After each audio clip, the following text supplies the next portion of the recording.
विक्रम के पास डॉक्टर आके बोली, वी आर सॉरी सर, हम लोग माही को नहीं बचा सके। उन्हें बचाने की हम लोगों ने पूरी कोशिश की, लेकिन किसी ने उनका ऑक्सीजन मास्क हटा दिया ताकि वो सांस ना ले पाए। डॉक्टर की ये बात सुन के विक्रम का वो गैंग मेंबर बोला कि अभी आज हमारे बीच में नहीं है। इसकी वजह सिर्फ और सिर्फ शुभम है। उसे हम लोग नहीं छोड़ेंगे सर। ये सब सुन के विक्रम बिना कुछ बोले हॉस्पिटल से निकल गया। श्वेता भी उसके पीछे पीछे चली गई और बाहर जाके वो दोनों कार पे बैठ के वहां से निकल गए। पूरे रास्ते श्वेता विक्रम से पूछती रही, विक्रम विक्रम, हम कहाँ जा रहे हैं? गुस्से में कोई गलत कदम मत उठाना प्लीज। पर विक्रम उसके सवाल का जवाब नहीं दिया। अंत में विक्रम अपनी कार को मल्लिक बाजार में जाकर रोका। श्वेता अब समझ चुकी थी कि कुछ बहुत बुरा होने वाला है, इसलिए वो विक्रम से और कोई भी सवाल नहीं पूछी। फिर विक्रम अपने आदमियों को बोला, उन सब भोसरी वाले को बाहर निकाल के ला। जब सब फैमिली मेंबर्स बाहर निकल के आए, तब विक्रम अपना बंदूक निकाला और बिना कुछ बोले सबको शूट करने लगा। मामा मामी मौसा सब गिर गए। अंत में जब मौसी और मामी के बेटे की बारी आई, तब मामी का बेटा बोला कि जो सब हुआ है वो सब शुभम ने किया है। आप हम लोगों को क्यों मार रहे हो? विक्रम उसका कोई भी बात नहीं सुना और उसके आंख में बंदूक रखकर शूट कर दिया। जब उसकी मौसी की बारी आई, तब विक्रम बोला, चल अपने बेटे को फोन लगा। जब शुभम फोन उठाया, तभी विक्रम उसके मौसी के गले में बंदूक रख के शूट कर दिया और मौसी वही अपना दम तोड़ दी। शुभम फोन के दूसरे तरफ से ये सब सुन के पागलों की तरह चिल्लाने लगा। फिर विक्रम उसकी मौसी का फोन उठा के शुभम से बोला, चल आज ये कहानी यहीं पर ही खत्म कर देते हैं।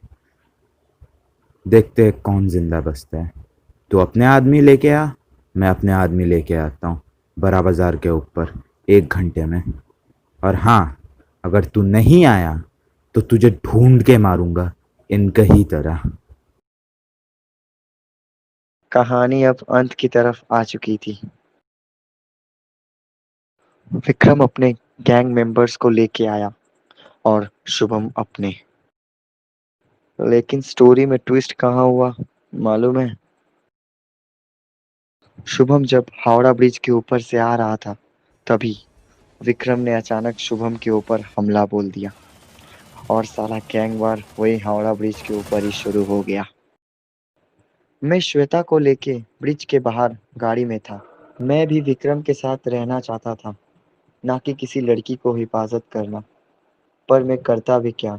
मेरे ऊपर विक्रम के सख्त ऑर्डर थे कि श्वेता की हिफाजत करना और कुछ भी गड़बड़ हुआ तो वहां से निकल जाना। ब्रिज के ऊपर जितने भी लोग थे गोलीबारी की वजह से भाग दौड़ मचा दी और इसी कारण से कुछ आम आदमियों को हमारी वजह से गोली लग गई।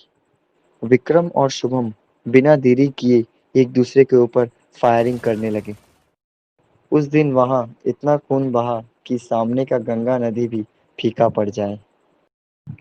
इस लड़ाई के अंत में विक्रम और उसके कुछ साथी बचे हुए थे, पर शुभम का कुछ पता नहीं चल रहा था। ये सब चल ही रहा था, तभी वहां अर्जुन एक बाइक लेके आया।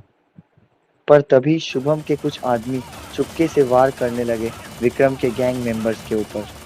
ये देखकर अर्जुन हम लोग जहाँ खड़े थे वहां से ही शुभम के गैंग मेंबर्स के ऊपर गोली चलाने लगा। पर शुभम अपने आदमियों को मरते हुए देखकर हम लोगों की तरफ फायरिंग करने लगा।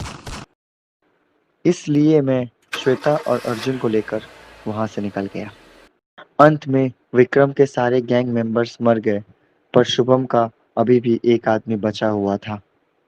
पर विक्रम उन दोनों को कोई मौका ना देते हुए शुभम को धक्का मार के अपने गन से शुभम के लास्ट गैंग मेंबर को भी मार डाला। अब शुभम और विक्रम एक दूसरे के ऊपर अपने अपने गन्स ताने हुए थे। पर जब विक्रम ने गोली चलाई, उसके गन से गोली ही नहीं निकली, क्योंकि विक्रम का आखिरी गोली उस गैंग मेंबर के नाम चला गया था। लेकिन जब शुभम ने गोली चलाया, उसके बंदूक से गोली निकली और सीधा जाके विक्रम के छाती पे लगी। विक्रम ब्रिज के साइड में खड़ा था और जब उसे गोली लगी तो वो सीधा नीचे गंगा में गिर गया और शुभम वहीं पर ही बेहोश हो गया।